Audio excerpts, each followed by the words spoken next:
What's going on, everyone? It's that movie review guy, and I'm here to review the latest Hugh Jackman movie where he plays a villain. Yes, you heard it right, he plays a villain.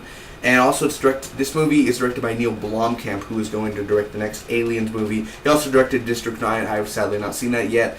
I know. This movie has a pretty good cast. Charlito Copley, who's obviously coming out in the latest TV shows Powers for PlayStation Network. Going to be reviewing that also.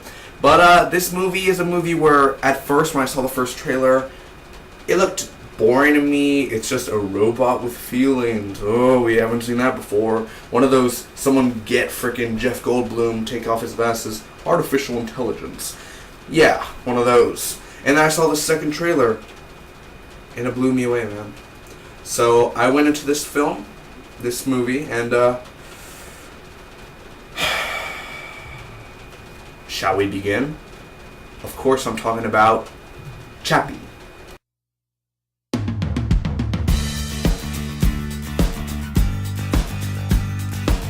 Hey everyone, again it's me, that movie review guy, and let's talk about it, man. Chappie. This is a non-spoiler review. If you have not seen the movie, don't worry, I won't be spoiling nothing for you guys. I'm just going to be telling you my pros and cons of my final score, and whether or not this movie is worth watching, or even, even batting an eye about. Is it worth the hype? Is it big? Is it bad? Is it good? We'll talk about it right now. Real quick, just the quick outline of the movie, of the basics of the movie, really. It's just that in the near future, crime is patrolled by basically robot police forces. When one police droid, Chappie, is stolen and given new programming, he becomes the first robot with the ability to think and feel for himself. Overall, let's get right to it, man. This is Chappie. First off, I'm going to go with my pros. Chappie himself, who is played by Charlito Copley. Now, I think he's only voiced by Charlito Copley. He's not, mocapped by him. Unless he is, that's freaking fantastic. But Chappie himself, he's so amazing. Yeah, I thought it was going to be boring, honestly. And Chappie is such... I don't know why. You just feel connected to him. And I'm thinking, man, I'm connected to a robot. Why am I connected to a robot? That's just so freaking interesting, man. And the way Chappie is portrayed, and the style and the tone, and yeah, guys, look at me, I'm cool. Just I won't spoil nothing for you guys, but what you see, if you do see this movie, Chappie blows you away, man. Literally blows you away. It's really fun, really cool, and the action and the way that he moves, and the way that just the whole CGI and the animatronics and whatever they did looks freaking fantastic. The action in this movie, I didn't know this was going to be an action-packed movie. It kind of reminds me of a mix of Mad Max, because there is a little car play in here, but there's mostly the type of distant future. This is around South Africa, I believe, the distant future, and you got your weird people who are dressed weird and they have guns and everything. Let's take this place. And, it's kind of one of those enemies. Mad Max are all wearing frickin' makeup and everything. So the action itself is enjoyable. It could be over the top at a point where you're really gonna be doing that, really? But it doesn't go like Transformers over the top, so it's good. The action's really good. Just the world, again, like I said, it's kind of a Mad Max type of thing. Not like a wasteland, but the world's interesting, and I'm kind of sad. It's kind of a con because we didn't really explore the world. All we did was kind of just see Chappie go into the world, but we didn't get explanations, many explanations of maybe, hey, what's this, or what's that, or why isn't they doing that, or why is she not worried, that type of stuff. Again, the action and the sequences and the way they're written and the way they're choreographed, I think overall it was really enjoyable, that part.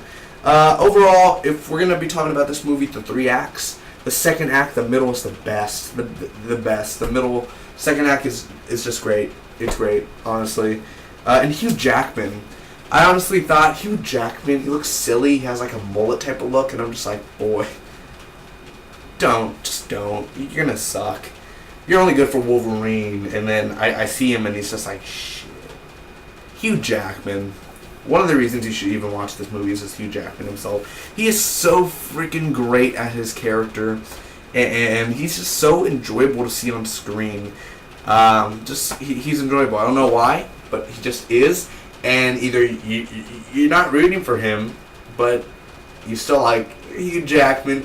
You're freaking badass. So his character he plays is really cool, and he's a bully, but you'll see in the movie how he portrays him, because it's a really cool portrayal. Now my cons. First off, the first act is good. It's good, but it's slow. The first act is really slow once you compare it to all the other 3 acts. The second act does not have Hugh Jackman in it. I kind of found that disturbing, because during the first act you see Hugh Jackman for a little bit, and in the second act Hugh Jackman's not in it at all. And then in the third act, when you see him, you're kind of like, shit, I forgot Hugh Jackman's in the movie. I literally forgot he was in the movie. I was like, wow, they got me so attached to Chappie, man. Now we gotta see Hugh Jackman stroll back in, and it's kind of like, alright, okay. Hey. Dev Patel, I believe the man's name was, who created Chappie. Dev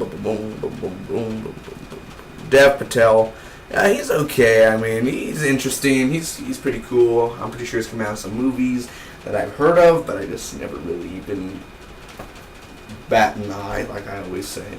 But he was cool. You know, the cast itself is cool. Yolandi, they're cool. You know, just they're questionable. And again, that's what makes the world so fun. Again, so and also the effects. Pros and cons, 50-50. The effects are good. Some of the effects are shitty. So it's one of those where it's kind of like, no, the effects didn't look rendered enough, and then the effects look good, and then the bad, and the good. So it goes back and forth whether it's bad, it's good of the effects. Either way, it's still an enjoyable movie. Yeah, overall, I'm going to end up giving Chappie an A-. Secondarily, a solid B. So overall, it's an 8.75 out of a 10. Honestly, it's by far my favorite movie of March, which it's only the first week of March. It only made like $13 million at the box office. It's number 1 in America right now, but that's still low.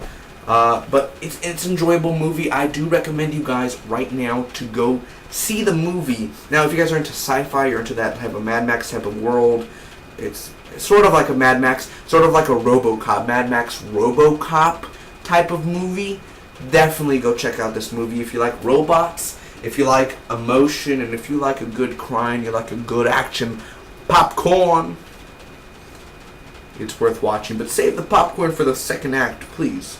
Please. Save comments for later. Overall, that's my review of Chappie, guys. Thanks so much for watching. Hope all of you enjoyed. I just reviewed Unfinished Business, which is a Vince Vaughn movie. Check that out on my channel. And, yeah, the next movie I think I'm going to be reviewing is Run All Night with Liam Neeson. We'll check out how that does. And, again, this is a movie I would buy on Blu-ray because it's just one of those movies where I want to see it again and show to my friends because I think Neil Blomkamp, I haven't seen District 9. I heard it was really good. This one, it's not a great movie. It's just an A-. It's great, but it's not like, holy crap, best movie of the year. But it's definitely a film that I thought was going to suck.